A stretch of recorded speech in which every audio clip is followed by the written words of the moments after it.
Good morning students. Welcome to our YouTube channel Navjeevan Garsana. Now we start our 6th class first chapter. पैट्रिक्स homework. हमने इस chapter के बारे में previous class के अंदर read किया था कि पैट्रिक को होमवर्क करना बिल्कुल पसंद नहीं है. उसे लगता है कि होमवर्क करना बहुत बोरिंग है. बहुत कोशिश की जाती है उसको होमवर्क करवाने की, बट वह करता ही नहीं है. शुरुआत ही नहीं करता कि वो होमवर्क करेगा. अभी उसके साथ क्या होता है कि एक छोटे से साइज का कोई आदमी है, बहुत ही डरावनी सी शक्ल है उसका, देखने में चुड़ैल जैसा लगता है, वो उसको दिख गया तो उसके सामने वो चिल्लाता है कि मुझे बचा लो. एक बिल्ली के पास बैठा है वो, और I will grant wish I promise you that, मतलब आप जो भी तुम इच्छा मांगोगे तो वो मैं तुम्हारी पूरी कर दूंगा. आई प्रॉमिस यू दैट, इस तरह में वादा करता हूँ. अब क्या प्रॉमिस किया है, क्या काम करवाएंगे, किससे करवाएंगे, ये हम आज पढ़ेंगे. So let's start. Patrick could not believe how lucky he was. Patrick को विश्वास ही नहीं हो रहा था. बिलीव मतलब विश्वास करना. हाउ लकी, भाग्यशाली, किस्मत वाला, कि कितना भाग्यशाली था वो. He was. अब देखो ऊपर उसने जो छोटे से कद का छोटा सा इंसान है, उसने क्या बोला है कि मैं प्रॉमिस करता हूं कि आप जैसा बोलोगे मैं वैसा काम कर दूंगा. तो पैट्रिक क्या बोलेगा? पैट्रिक को होमवर्क करना बोरिंग लगता है ना, तो ऑब्वियसली वो वही काम करवाएगा. तो उसको विश्वास ही नहीं हो रहा था कि हाउ लकी ही वाज, कि वो कितना भाग्यशाली था. Here was the answer to all of his problem. उसके पास उसकी सारी समस्याओं का हल था, उसकी सारी समस्याओं के उत्तर थे.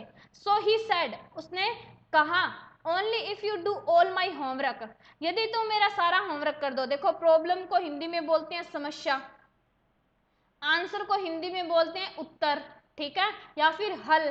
तो ये मीनिंग आपको लिखने हैं. हेयर वाज, यहाँ पर उसके सारी प्रॉब्लम्स का, सारी समस्याओं का हल था. सो ही सेड, इसलिए उसने कहा, only if you do all my homework, कि यदि तुम सारा मेरा होमवर्क कर दोगे. होमवर्क मतलब गृह कार्य. यदि तुम मेरा सारा गृह कार्य कर दोगे till the end of the semester, semester के अंत तक. Till the end of the semester यानी कि इस सेमेस्टर का, सेमेस्टर क्या होता है कि हाफ एग्जाम, 2 एग्जाम पहले हो गए, 2 एग्जाम, एक सेमेस्टर वाइज एग्जाम होते हैं. तो आप मेरा पहले सेमेस्टर तक का काम है ना वो सारा कंप्लीट कर दो. दैट्स 35 डेज, इन 35 दिनों के अंदर अंदर. If you do a good enough job, और यदि तुमने कोई अच्छा काम किया, इनफ मतलब पर्याप्त, यदि तुमने कोई अच्छा काम किया, I could even get A's, तो मैं तुम्हें यहां से जाने दूंगा. The little man's face wrinkled like a dishcloth thrown in the hamper. देखो ये मीनिंग्स भी आप लिखने हैं. पहले ब्रीचेस का बताया हुआ है, शॉर्ट ट्राउजर. डिश क्लॉथ का बताया हुआ है, cloth used for washing dishes, एक वो कपड़ा जो used for washing dishes, dishes को साफ करने के लिए बनाया जाता है. तो क्या है कि लिटिल मैन, वो छोटा सा आदमी जो था, उसके चेहरे पर रिंकल पड़ गए. रिंकल, रिंकल को क्या बोलेंगे? रिंकल को बोलेंगे झुर्रियां. क्या आता है? झुर्रियां. जो चेहरे के ऊपर रिंकल्स पड़ जाते हैं, झुर्रियां पड़ गई थी चेहरे के ऊपर. Like a dish cloth thrown in the hamper, ऐसे लग रहा था जैसे कि हैम्पर के अंदर, हैम्पर होता है टोकरी, यानी कि जिसके अंदर कचरा वगैरह डाला जाता है, जिसके अंदर अपने रसोई का जो भी वेस्टेज सामान होता है, जो भी एक्स्ट्रा सामान होता है, रसोई का जो कचरा होता है, उसको हम जिसके अंदर डालते हैं उसको हैम्पर बोलते हैं. जैसे हैम्पर के अंदर कोई भी डिश साफ करके, डिश साफ करने वाला कपड़ा रख देते हैं, तो वो कपड़ा क्या है? मुरझा जाता है वो कपड़ा. ऐसे ही उस छोटे से आदमी का चेहरा भी मुरझा गया. उसके चेहरे पर क्या पड़ गई? झुर्रियां पड़ गई थी. हिज, ही किक्ड, किक मारना, ठीक है, ठोकर मारना. हिज लेग्स, अपने पैर से, उसने अपने पैर से किक मारी.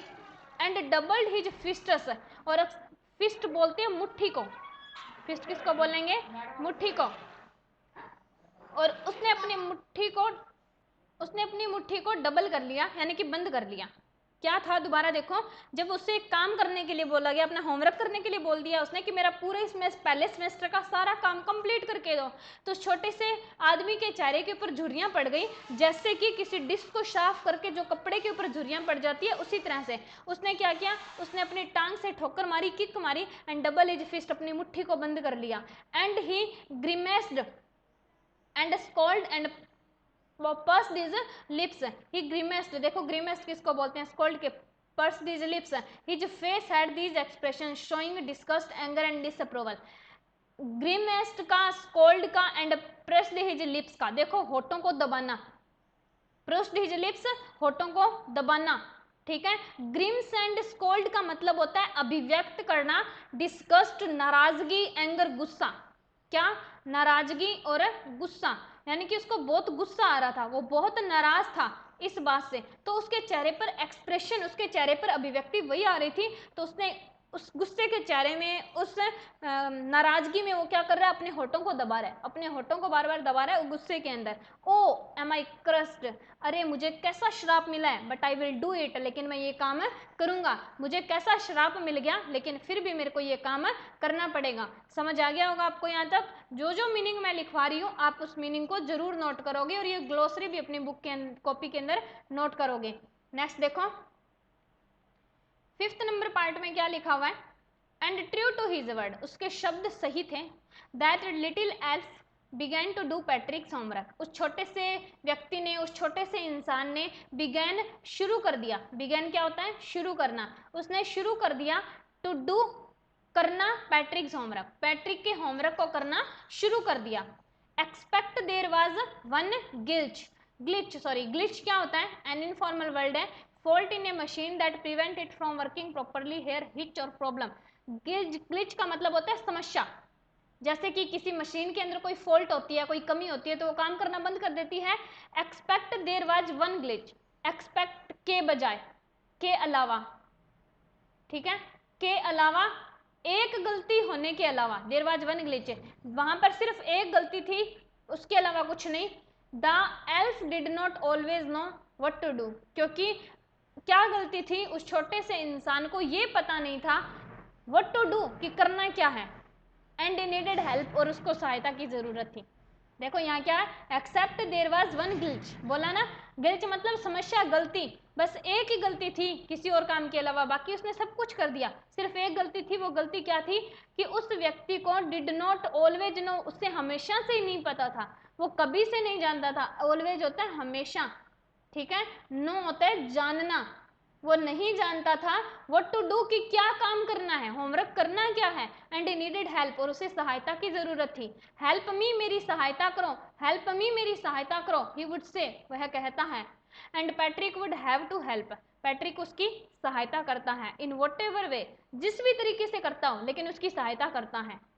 I don't know this word, मैं इन शब्दों को नहीं जानता, I don't know this word, मैं इस शब्द को नहीं जानता। The elf squid with while reading पैट्रिक्स homework, elf squid, elf उसको कहता है, एल्फ उससे पूछता है, वाइल रीडिंग पैट्रिक्स होमवर्क, जब वो पैट्रिक के होमवर्क को पढ़ता है, जब वो पैट्रिक के होमवर्क को पढ़ता है तो वो उससे पूछता है कि मैं इस शब्द का अर्थ नहीं जानता, गेट मी ए डिक्शनरी, मुझे एक डिक्शनरी दो। डिक्शनरी को हिंदी में क्या बोलते हैं, शब्दकोश बोलते हैं। डिक्शनरी के अंदर हमारे पास सभी मीनिंग के अर्थ होते हैं। No what's even better, look up the word and sound it out by each letter, नहीं, व्हाट्स इवन बेटर, इससे अच्छा ये होगा, पैट्रिक क्या जवाब दे रहे हैं, नो वर्ड्स इवन बेटर, इससे अच्छा काम ये होगा, लुक अप द वर्ड, आप वर्ड की तरफ देखो, एंड साउंड इट, उसको बोलो, आउट बाय ईच लेटर, प्रत्येक लेटर को, जैसे कोई स्पेल है, लेटर की स्पेलिंग बोला, LETTER, अलग अलग लेटर बोला ना हमने, तो पैट्रिक ने भी उसको क्या बोला है कि आप क्या करो, जो शब्द आपको नहीं समझ में आ रहा है, जो वर्ड आपको समझ नहीं आ रहा है, आप उसको साउंड करो, उसको बोलो। कैसे बोलना है, ईच लेटर, स्पेल की प्रत्येक लेटर को बोलना है, ईच लेटर को बोलना है। 6 नंबर क्वेश्चन, अब ये काम कर रहा है, उसको समझ नहीं आ रहा, तो वो पैट्रिक की हेल्प लिए जा रहा है। 6 नंबर पार्ट देखो, when it come to maths, अब वो मैथ्स पे आता है, मैथ्स का काम करता है। Patrick was out of luck, Patrick तो बस भाग्य से बाहर ही था, यानी कि उसका भाग्य काम नहीं कर रहा था। What are time table, time table क्या होता है, द एल्फ श्रिक्ड, जो छोटा सा प्राणी था वो चिल्लाता है, क्या चिल्लाता है कि टाइम टेबल क्या होता है। We elves never need that, क्योंकि हम जैसे लोगों को इस चीज की कभी जरूरत नहीं पड़ती, हम लोगों को इसकी कभी नीड होता है, आवश्यकता, हमें इस चीज की कभी भी आवश्यकता, कभी भी जरूरत नहीं पड़ती है।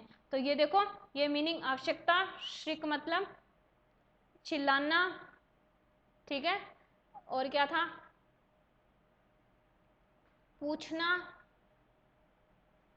डिक्शनरी, शब्दकोश, ये जितने भी मीनिंग है आप सबको ये मीनिंग अपने नोटबुक के अंदर नोट करने हैं, ऊपर भी जो लिखवाए थे पहले।